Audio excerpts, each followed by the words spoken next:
What's up, everybody? Welcome back to the Properties and Pour-Overs podcast. My name is Adam Colburn, and today I have two very special guests. I have Kailey and Daniel Lee. What's going on, boys? What's up, Adam? How are you? Good, man. How are you? Doing well. So we're out here in Monterey, California for the Owners Club retreat, and wanted to bring these guys on. So if you guys could tell me where you're located in the country and what does your business look like currently? Sure. So I'm based out of Fresno, California. Okay.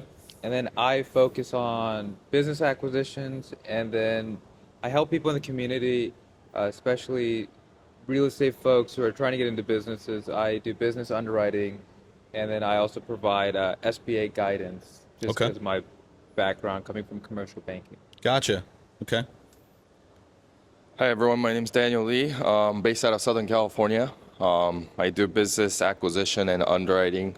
We both came from SBA underwriting backgrounds, so that's something we do on a daily basis. And also on my real estate side, I do fix and flip developments and midterm rentals. Okay. All in California? California, and then also in Dallas, Texas. Very cool. Right. Okay. And so what did life look like before this space, buying businesses and stuff? I know you guys mentioned that you had some SBA background. Is that how you guys got together? Yeah, so I'll start first. I have 15 years of corporate banking, so I started from retail banking and then kind of slowly progressed into different roles within banking. Okay. And a big part of it was underwriting. Mm-hmm. So that's the place where we met. We were coworkers before. Yeah. So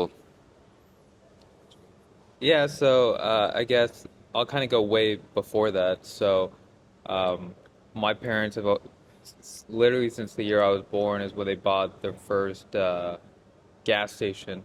So ever since then, we've been in small business ownership. Yeah. So growing up in that environment, seeing the practical side of small, what it takes to actually run a business. Sure. The different ways of acquiring a business. And then, like what Daniel said, later in life, after college and MBA, I got into SBA banking. So I was a loan underwriter at a community bank. So then I was just kind of continuing my passion of businesses, helping other people get into their first business. So, SBA is primarily newer folks. I mean, it's people who can't qualify for a conventional loan. Mm-hmm. So it was still always help guiding people within that process of getting their first business. And it's something that we do today with our current business model as well. So it's something we're really passionate about. Yeah. Yeah, well, and I think there's a lot of I don't want to say misinformation, but kind of it's kind of confusing on the process to go through an SBA loan. It is. And so is there some guiding principles or things that people should look out for if they're looking to acquire a business and use SBA financing? No, I mean, the rules are always changing. My biggest thing is I just try to set people's expectations. Yeah. So I feel like a lot of people kind of brush over, maybe SBA kind of gets mentioned, hey, this is an avenue, you can use SBA financing, and then kind of, whoever's speaking kind of goes on to the next topic, and nobody but what's next? Yeah. So, basically we can confidently say SBA is a beast. It is a difficult process. I would say not difficult, it's intimidating process. There's a lot of paperwork involved. The bank wants to know every single thing about you. Mm-hmm. Because they're trying to qualify you as an operator. And going back to expectations, it is a 60, 90-day process. Yeah. Okay. You can't hide it. That's just what it is. So that's one thing. It's a lot of paperwork. It's a lot of back and forth with the lender. Mm-hmm. Business buying is already a tough thing to do. And this is what I just... It sucks, but it's the reality that we live in. When you finally find the business, like Daniel and I have been looking for, he's acquired businesses just this year, but we're also trying to get one together as well. And we've been looking together, for months, and we've found a few. We put LOIs on a few of them, but as of today, we have not closed any together. Sure. And so that process in business buying is already so long, and then like you Yeah. finally find the right one, and then now the SBA process just gets started, right? So it's all about setting Yeah. expectations. A lot of moving pieces. There is, and I just say, if somebody really wants to get into business buying, put your head down and just keep going at it. One day you'll get there. Mm-hmm. But kind of going back to the expectation piece, it's SBA is just a very long process. Sure. And we try to tell people, our options, we try to go creative first. Of course. But we like to have SBA in our back pocket. Yeah, it's a viable option, It or a is. plan B if creative isn't an option. So Yeah, and just to piggyback why it's so difficult is because government, everyone knows small business is a backbone of our economy. yeah, And the U.S. government's supporting that, right? And part of that support is SBA guarantees majority portion of the loan if the loan were to default, right? Sure. So they have to have a strict guideline. yeah, very conservative. Right, Yeah. right. So yeah, that's that. And then even if you purchase the business 100% creatively, I always say this, it's good to have that SBA guideline applied because you want to know ins and outs of every aspect of the business. Sure. Plus, when you exit, that's most likely the seller will use SBA loan. Yeah. And even if you do a private equity exit, they look at it with the similar standards. Sure. Yeah. So it's a good boilerplate analysis to see Right. like what the health of the business is or viability of it. Yeah. right, exactly. Yeah, and then basically, so when we underwrite for other people within the community, we do it to the same standard as SBA, and SBA is always, they lend based off cash flow. Sure. So when we underwrite for, potential new buyer, they come to us and they say, we want you to do the due diligence. Again, whether they go SBA or creative, we can work with whatever, but we always go back to cash flow. It's like truly assessing what is the cash for the business. We want to make sure that you're buying something that cash flows day one. Of course.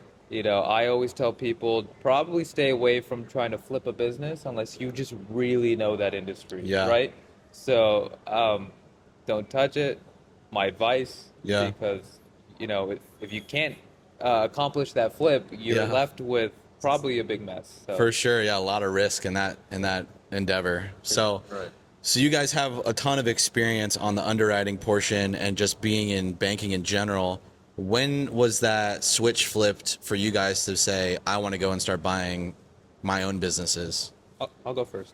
So, like my entire life, I had that in the back of my mind, Yeah. and it comes from just the environment I grew up in. Sure. Yeah. With your family owning the gas station. Exactly. Yeah. So Absolutely. even going through school, and I got my finance degree, did my MBA, all technical stuff, Mm-hmm. right? And at the end of the day, I knew I just wanted to be a small business owner, right? Sure. So I made the parents happy, got all my degrees. Check I got the my- boxes, Yeah, we're good to go. got the nice commercial banking job and Yeah. whatever. But they knew, I knew, like, the end goal is we're going to, Right. For yourself. yeah, we were gonna go in small business ownership. So, and then to this day, I'm still helping operating the family gas stations. We have almond farms as well, which is big in Central Valley, California. I say almond farms, people are like, that's so specific, but I Right. mean, you could drive down Fresno and look left and right. All you're gonna see is almond trees Yeah. on both sides. Makes sense. Yeah. I mean, they got to be grown somewhere. Exactly. Florida has oranges. There you Fresno's got almonds. That we do. So Yeah. yeah, always. I just knew it's always Sure. been in the back of my Yeah. mind that this is gonna be in kind your of blood. this is gonna be the end goal or the avenue in which I really get to the next level. I knew this was gonna be my strategy. Sure. Love that. Yeah, my story is a little different. I didn't have small business owners in my family or friends. I only had, father's friend who got scammed. Right. The horror Yeah, stories. Right, Yeah. all the horror stories. So, I mean, I was fortunate enough to go to, good school, good financial institution. But when I saw people getting laid off left and right, even after 20 years of superior performance, Yeah. kind of made me think like this W-2 job. I mean, I guess the big thing is job security, Sure. but that piece was lacking. And then the more and more we go through the stage of AI and the innovation, I felt like that job security part is not there. And plus, I wanted freedom, so I didn't mind working more, but I just wanted to have more control. And I think a lot of us can relate to that. 100%. We're not just trying to slack off. We kind of want to Yeah. want to work when we want to work on what we want. Absolutely. Right. So, Yeah. for me, it was more the timing. Like before I get too old, before 40, I wanted to kind of do that challenge and make it work. So Sure. that's kind of why I decided to quit and work on full-time real estate and business acquisition. Gotcha. Yeah. Okay. And so is there specific types of businesses that you guys are focusing on, specific areas of the country? Like, what does your buy box look like for these businesses? Sure. I mean, Daniel and I have a pretty similar buy box. That's why we kind of look at businesses together as partners. Mm-hmm. You know, I'll be honest, we're very open Yeah. because we've reviewed so many industries. Sure. We're really looking for cash flow, and then we're looking also at, you know, we don't necessarily need a business that's easy to operate, but we are looking at kind of that how much cash flow to what's the operational stress going to be, and trying Sure. to find the right balance. Yeah. Okay, if it's going to be less operational headache, we're okay making a little less money. Sure. But overall industries, we're open. Like we're looking at service-based companies. We recently decided we're gonna put some effort into looking at mobile home parks and Okay. and I think self-storage. I think those two asset classes we're intrigued by. I think that's one where again operational headache might be a little lower. Never easy. I never say any business is easy. Oh, absolutely. Ever. Yeah. But I think it's a little less so than what we're used to. Mm-hmm. I think those two. I'm still looking at gas stations myself, as well, just because when when my boss, my dad, has 30 years worth of experience, it's hard not to look at it because we have such a competitive advantage of just Sure. knowing what works and what Well, doesn't. and it also, I mean, if you're looking at stability of businesses, how often do you see gas stations going out of business? You don't. Very rare. I can go on a whole hour, so I won't bore you. I think they're still pretty safe if you can find the right one, Yeah. understand the competition. Sure. But yeah, I think we pretty much have a shared buy box in that Right. sense. I think location wise, me and him are both kind of have a similar mindset. We're a little old school in the fact that we want to get our hands dirty. Yeah, touch it, feel it, Yeah, be close to you. I don't really believe in passive businesses that much. Sure. I think you can delegate later, like Yeah. after you know. Mm-hmm. But so with that being said, we are looking in California primarily. Okay. Difficult state, but Sure. this is where we're located. Yeah. So California, Daniel has a pretty decent presence out of Dallas because Okay. his flips are there, his family's there, he's Sure. lived there, Great market as well. and so Dallas is something we're looking at. Mm-hmm. And then we're kind of opening our eyes in the Phoenix area just because Okay. we have some contacts there, some boots on the ground. So Sure. Phoenix is also something. I don't know if you want to add anything to the buy box. Yeah, no, you covered most of them. We don't limit ourselves, but some of the appealing businesses, other than what you mentioned, was a home service business. Sure. I know a lot of people are looking at it, pool cleaning, HVAC, plumbing business, roofing business, Yeah. that we're looking at. And I currently own limited service restaurants and food. So, Okay. so acai bowl, boba, Yeah, yeah. hibachi. So all the fun stuff, right? All the Amazing. fun yeah, stuff. I love it. I love it. I own a So- coffee shop, so. Oh, yeah, we can talk afterwards. Absolutely, absolutely. Love some boba. That's awesome. Well, and I think it's really smart for this on the service-based side because I think that you have the most downside risk, like avoidance from like the introduction of AI into certain businesses, right? The technology space, like all of that stuff still needs to be done by a human, or there needs to be human interaction at some point. 100%. Are they going to make robots that can replace a roof? Probably, but I think it's further down the line than somebody that's doing data analysis for a bank or something like that. And then wouldn't you want to be in the position where we're hiring the AI and buying the rope? Like Right. when Somebody you're an still has to owner- manage that when you're an owner, business. yeah. So it's not going to go like the business owners. Unfortunately, I mean, when the time comes where it doesn't make sense to have people, which I would hate. Whenever that time comes, we're all gonna have to deal with this headache. But Sure. yeah, like I want to be in the position where, you know, one day if there's a robot that can replace the roof, I want to be the one buying the robot that replaces the roof. Right. I don't want to be the Innovating the roofer. space. Yeah. Like we were working W-2s that got replaced, right? Right. So you want to be in a different positioning when all this kind of Yeah. comes and happens. For sure. Can I add 2 cents on the service base though? Yeah. One thing I try to tell people, and again, I'm biased because we worked in banking and our credit boxes were a little tight, and you know, maybe again, we probably worked with some old school people.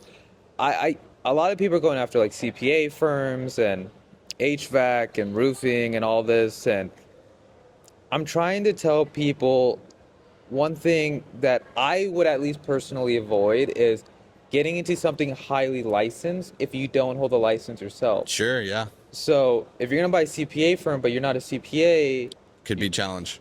it is, because now you're gonna put all, like, if you're gonna hire the CPA, you know, now they have all the leverage. And now what if they Yeah. walk, your business is Right. gone. Or they want to triple their salary and now they have what you in a do you do? chokehold. Yeah, exactly. You say yes or you close. So in California, you know, roofing HVAC all requires a contracting license. And Yep. in Dallas, we've kind of discovered that we can look at roofing. Roofing is a little bit more relaxed. You don't need to have a full contractor's license. But, you know, we were thinking about California, and that's an industry where we're going to try not to look at those because we don't have the licensing. Right. And we don't want somebody to hold so much leverage over us. We're going to have to hire them. Now, if we find a great operator who wants to have an equity share, but now we're talking about do we match as partners and, Yeah, you know, all exactly. this other Goals stuff. align, that kind of stuff. And yeah. and we're not quick to rush into that, to be honest. Absolutely, as you should. Yeah. Like you should be conservative on that and want to Very do much, yeah. proper due diligence and stuff because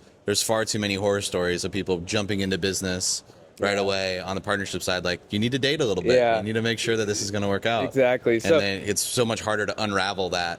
yeah, once you're in it, it's very you're in a pickle at that Yeah, point. absolutely. So that's the only thing when it comes to service based. I know a lot of people are going after the HVAC, roofing, CPAs, you know, whatever. But I go, if it requires heavy licensing and you don't have that, think twice, or you know, have a really good strategy in place. Yeah. You know, yeah. You need to hedge yourself. You don't want to yeah. get licensed, Jess? I don't want to see. I don't want to go through a CPA license or nothing. No. Yeah. No. Okay. Awesome. And so, I mean, you guys have tons of experience on the underwriting side. You guys are actively looking to buy businesses yourselves. What's been a challenge on your journey in entrepreneurship? Like a specific thing, whether it be early on or something you're going through right now, and kind of the mindset that you had to get to overcome that challenge? I'll go first. So I think right now it's about being patient. I think it's difficult, honestly, when we say it, like I'm ready to go. Yeah. Daniel knows it. I mean, Daniel's the same way. I mean, we're very similar, but luckily we kind of balance each other out. When I'm very excited, he kind of put some sense on it and back and forth. Yeah. I say patience because there's not that many deals out there. Yeah. Look, there's a lot of listings out there. You can go buy Sure. something if you want to go buy it. Go right ahead. But Right. there's not a lot of stuff that when we actually unpack it and underwrite it and really assess cash flow and not Yeah. just trust the broker with all Yeah. their crazy ad backs. Does this actually pencil? Yeah. And it doesn't pencil out. And, Yeah. and being patient, being in rooms like here, we're trying to really actually talk to people like, okay, what's your off-market strategies? Because that's where the deals are to be made. Sure.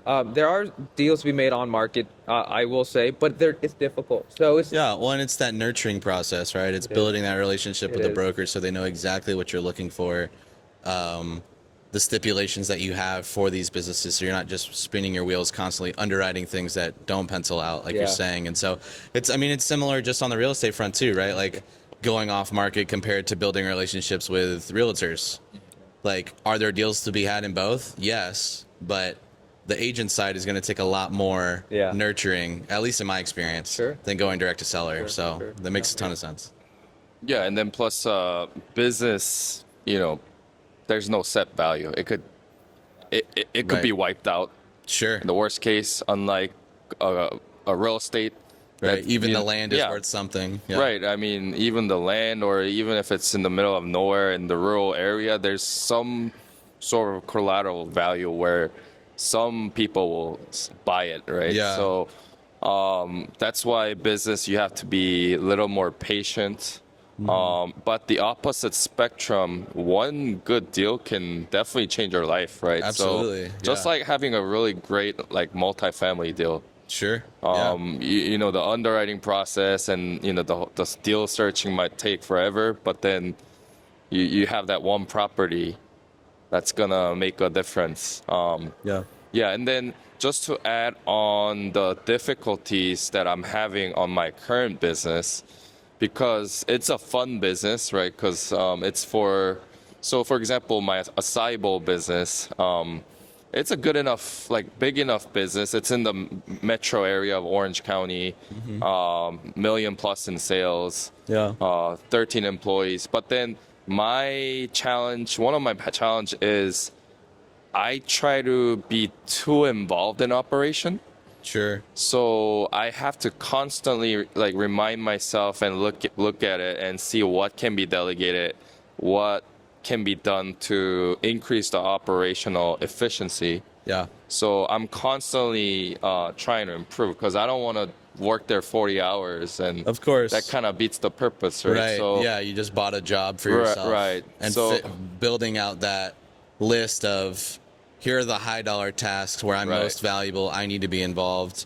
And then Right. how can I offload these lower level Right. hourly rate tasks to Right. somebody else? Yeah. Yeah, so I mean, I don't mind jumping in if needed, but you Sure. kind of have to balance that out. Yeah. So I think that's been a little bit of my challenge with my current business. Sure. Totally understand that. Mm-hmm.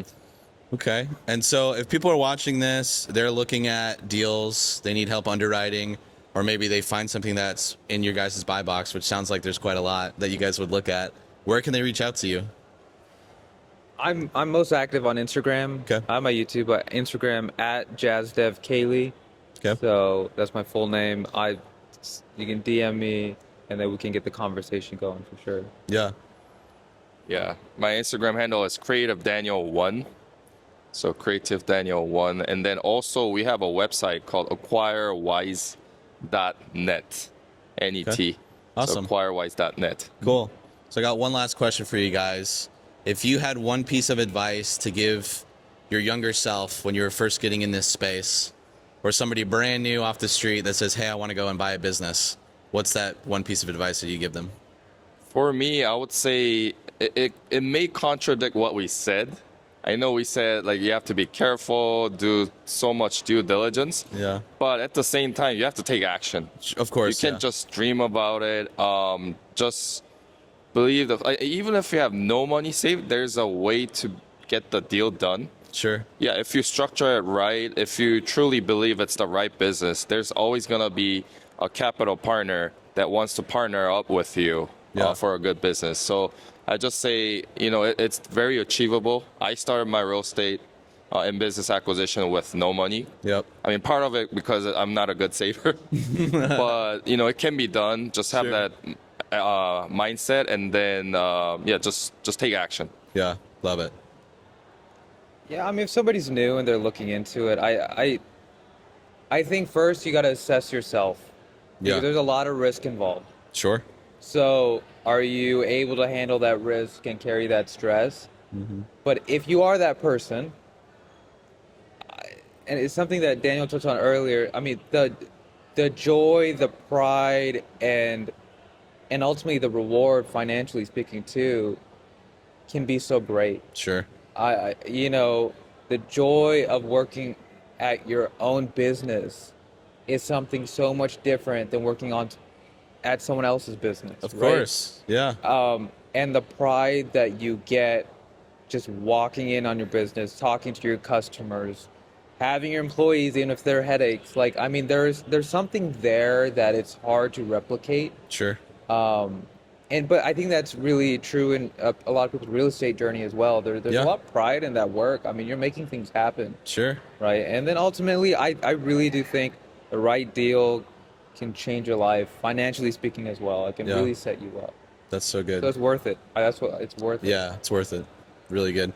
Well, gentlemen, I really appreciate you guys coming on and sharing your Appreciate it. story with the audience. Thank you guys so much for watching. Like, comment, subscribe, all that good stuff. Until the next one, I'll catch you later. Peace. Thank you.